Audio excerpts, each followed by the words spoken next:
प्रश्न संख्या 8 है, वह सबसे छोटी संख्या ज्ञात कीजिए जिसे 6, 15 और 18 से भाग देने पर प्रत्येक दशा में 5 शेष रहे।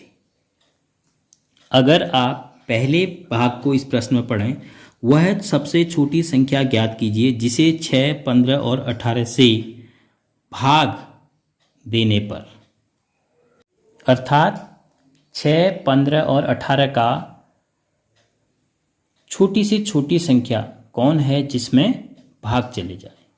तो हम सबसे पहले यह पता करेंगे कि 6, 15 और 18 से विभाज्य सबसे छोटी संख्या अर्थात इन तीनों का लॉसव लघुत्तम समापवर्त।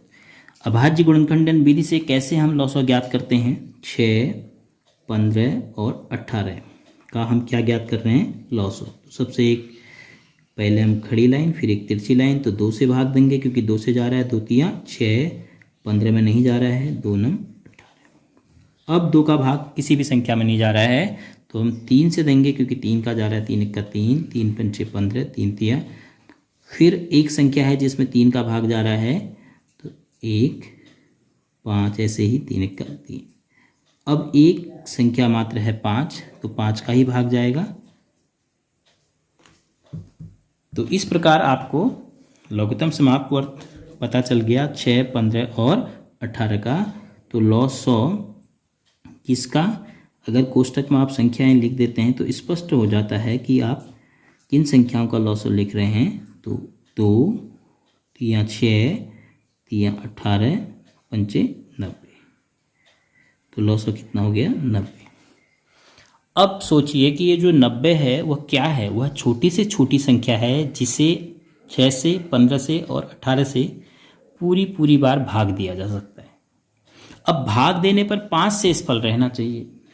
तो यह तो सबसे छोटी संख्या है जिसमें 6, 15 और 18 से पूरी बार भाग दिया जा सकता है। अगर हम 91 को भाग देंगे तो शेषफल 1 बचेगा, 92 को देंगे तो 2 बचेगा। तो 5 कब बचेगा शेषफल? जब हम 95 को भाग देंगे। तो जो संख्या हमसे पूछी गई है अर्थात प्रश्न में जो अभीष्ट संख्या है वह क्या होगी?